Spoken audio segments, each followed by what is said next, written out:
Sir మంత్రులపై Chandrababu Naidu గారు ఆగ్రహం జగన్ బాటలోనే సీఎం గారు అని జరుగుతున్న ప్రచారం. జగన్ బాటలో అంటే సీఎం జగన్ బాట, సీఎంగా ఉన్నప్పటి జగన్ బాటలో మళ్ళీ ఇప్పటి బాటలో అంటే ఎందుకంటే ఇక్కడ ఒక ప్రశ్న వస్తుంది.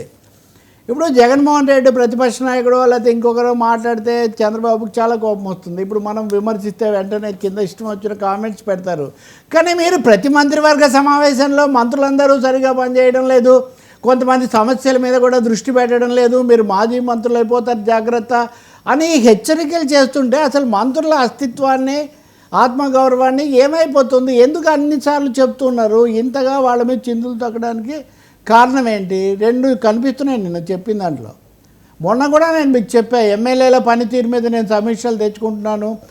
ఏం వాళ్ళు వీళ్ళు మాజీలు అయిపోతే ఎవరైనా మాజీలు అయిపోతే అయిపోయారు కదా. మీరు కూడా 4 సార్లు 3 సార్లు మాజీలు అయ్యారు కదా, మళ్ళీ సీఎంలు అయ్యారు. కొంతమందిలాగా మీరు నవీన్ పట్నాయక్ లాగా, జ్యోతి బోస్ లాగా మీరు కంటిన్యూస్గా లేరు. నితీష్ కుమార్ లాగా మధ్యలో బ్రేక్స్ ఉన్నాయి.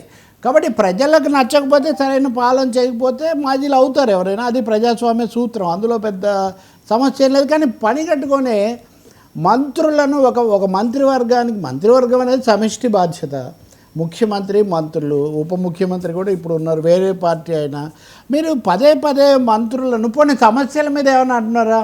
నేను కీలకమైన 2 సమస్యలు ఈరోజు మీ దృష్టికి తీసుకొని వస్తాను.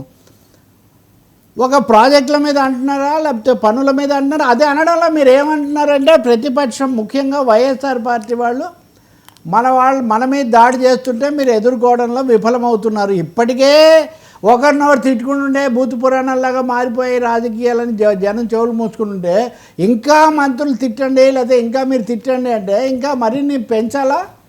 అంటే భూషణలు ఆంధ్రప్రదేశ్ రాజకీయాల్లో డోస్ చాలటం లేదని చంద్రబాబు భావిస్తున్నారో నాకు నిజంగా ఆయన విజన్లు ఇలాంటివి చెప్పేవాళ్ళు. కానీ ఈ తిట్ల డోస్ పెంచండి, దాడుల డోస్ పెంచండి అని చెప్తే అది ఎక్కడికి దారి తీయబోతుంది? సమస్య ఇదిగో పలానా సమస్య చూడండి, ఈ మామిడి రైతుల సమస్య చూడండి, లేదా పొగాకు రైతుల సమస్య చూడండి అని చెప్పడం అది వేరు. శాంతి భద్రతలు అనేక ఘటనలు మనం ఇటీవల కాలంలో చూసాం. లేకపోతే ఈ అంగన్వాడీలు ఇలాంటి వాళ్ళు వీటి కోసం చేస్తున్నారు, కరెంటు ఛార్జీల మీద చేస్తున్నారు. వీటి మీద ఆలోచించడం బదులు మీరు ప్రతిపక్షాన్ని ఎదుర్కోవడంలో ధీటుగా తిప్పికొట్టడంలో అంటే ఇంకో 4 మీడియా కాన్ఫరెన్స్లు, 4 లైవ్ ప్రెస్ కాన్ఫరెన్స్లు పెడితే అది బాగా చేసినట్ట. నిజంగా ఇది మంత్రులు కూడా ఏదో ఒక దశలో ప్రశ్నించే పరిస్థితి వస్తుంది. ఈయనే ఇంకో విషయంలో ఏం చేస్తున్నాడో నేను నెక్స్ట్ టాపిక్లో మీకు చెప్తాను. కాబట్టి చంద్రబాబు ఒక అసహనానికి ఎందుకు గురవుతున్నారు? ఈ అసహనం మా వల్లే వస్తుంది, మా జగన్ వెళ్తుంటే ఈ జనం వస్తుంటే ఉక్కిరి బిక్కిరి అయిపోయి చంద్రబాబు నాయుడు ఇదంతా చేస్తున్నారని వైసీపీ వాళ్ళు ఒక విధంగా దీన్ని వాళ్ళు ప్రచారం చేసుకుంటున్న పరిస్థితి. మీరు గుర్తు చేసుకుంటే జగన్మోహన్ రెడ్డి కూడా తన మంత్రుల మీద ఇదే పద్ధతిలో తీవ్రంగా మీరు ఏమాత్రం ఎదుర్కోవడం లేదు, మేము మాత్రమే ఎక్కడ చేస్తామనే పద్ధతిలో ఆయన వాళ్ళ మీద అసంతృప్తి వెలిబుచ్చటం, ఆ తర్వాత ఒకరిద్దరు ఇప్పుడు విడుదల రజనీ లాంటి వాళ్ళు గట్టిగా మాట్లాడడం, ఆ తర్వాత కూడా మాట్లాడని వాళ్ళు కొంతమంది తర్వాత పార్టీలు కూడా వాళ్ళు మారిపోయారు. అదంతా జరుగుతుంది. తెలుగుదేశంలో స్థానికంగా ఉదాహరణకు చాలా అనేక మంది శాసనసభ్యులు ఎవరో ముఖ్యులు, మాజీ ముఖ్యమంత్రి కుమారుడు కోట్ల సూర్యప్రకాష్ రెడ్డి లాంటి వాళ్ళు చాలా అసంతృప్తిగా ఉన్నారని చాలా వార్తలు వస్తున్నాయి. లేకపోతే ఎంతసేపు వాళ్ళు అయిపోతున్నారు మాకేంటి అని ప్రతిపక్షాలు. అంతెందుకండి, విష్ణుకుమార్ రాజు మేము లేకపోతే మీరు ఉంటారా అని సవాల్ చేశాడు కదా. ఎవరు ఎదుర్కొన్నారు? ఎవరు కనీసం సర్దుబాటు మాటన్నా మాట్లాడారు? వాళ్ళు కూడా మంత్రివర్గంలో ఉన్నారు కదా. కాబట్టి చంద్రబాబు నాయుడు గారు సమస్యల మీద ఫోకస్ అమరావతి ఉంది ఉదాహరణకు. నారాయణ గారు మీకు చాలా సన్నిహితమైన మంత్రి.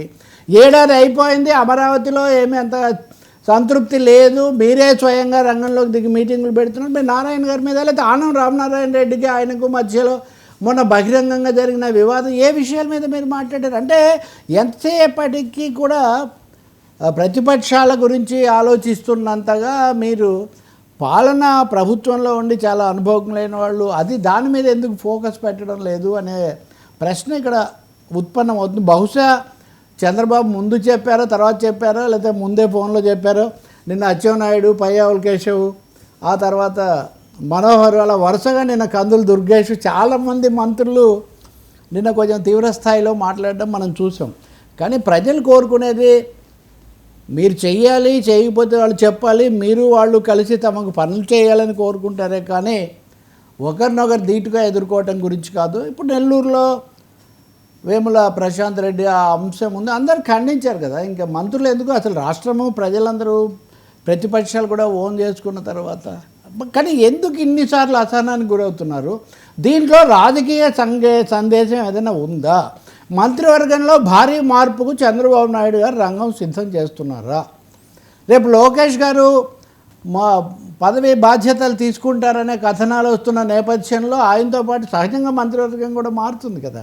కాబట్టి దానికోసం ఈ సన్నాయి నొక్కులనండి లేకపోతే హెచ్చరికలనండి ఆగ్రహ వేశాలు ఉద్దేశించబడ్డాయనే సందేహం మటుకు మంత్రుల్లో వస్తుంది. ఇంకోటి ఈ అభద్రత శాసనసభ్యుల్లో ఉంటే ఒక తీరు, పార్టీ వాళ్ళలో ఉంటే ఒక తీరు, మంత్రివర్గానికే పదే పదే అది కూడా బాహాటంగా చెప్తున్నారు. అనుకూల వీళ్ళకు కూడా లీకులు ఇచ్చి మరీ ప్రచారం చేయిస్తున్నారు. కాబట్టి ఏదో ఉద్దేశం వ్యూహం లేకుండా చంద్రబాబు ఇలా మాట్లాడతారని నేను అనుకోను.